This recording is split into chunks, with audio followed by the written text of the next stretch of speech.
Good morning, folks. We know yesterday began with a mid-6-pointer in America Central, but not long after that, a mid-6-pointer struck southern Japan. There were no tsunamis at either event. Throughout the day and night, the western subduction zone of the Americas continued to rumble from Mexico down to Chile.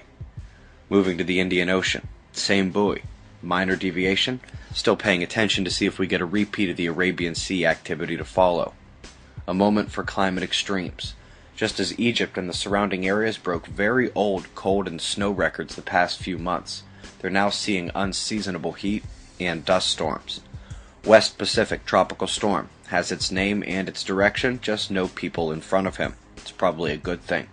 To the southeast, we see another named system heading further southeast. We actually have another solid low just east of New Zealand as well, lingering rain over Australia today.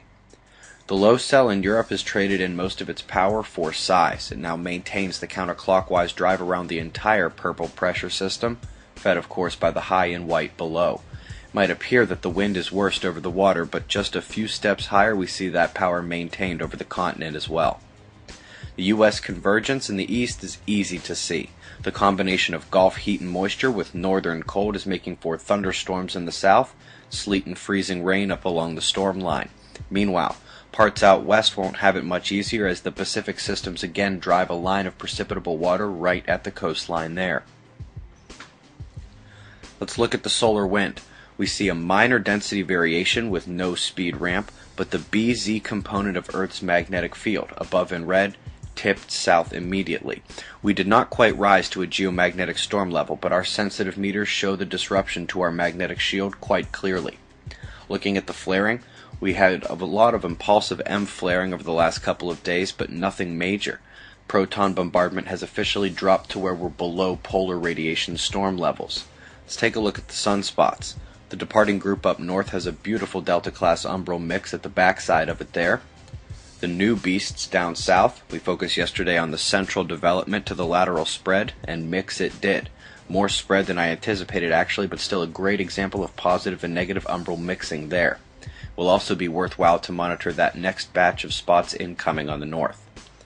Also of significance, I was pretty off on my 1 to 2 day prediction until the coronal hole faced Earth. It happened just a few hours after the morning news yesterday, both north and south opening up, but the mega power is on the south. Strongest coronal hole to face Earth in quite some time. That is the primary earthquake factor. Let's hope those 6-pointers are all we get. It's already quite the upshift from previous weeks.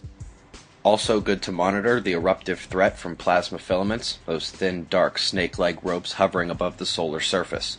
Current conditions and plasma dance on the western limb to close. Eyes open. No fear, it's 6:30 a.m. Eastern Time, and that's the news. Be safe, everyone.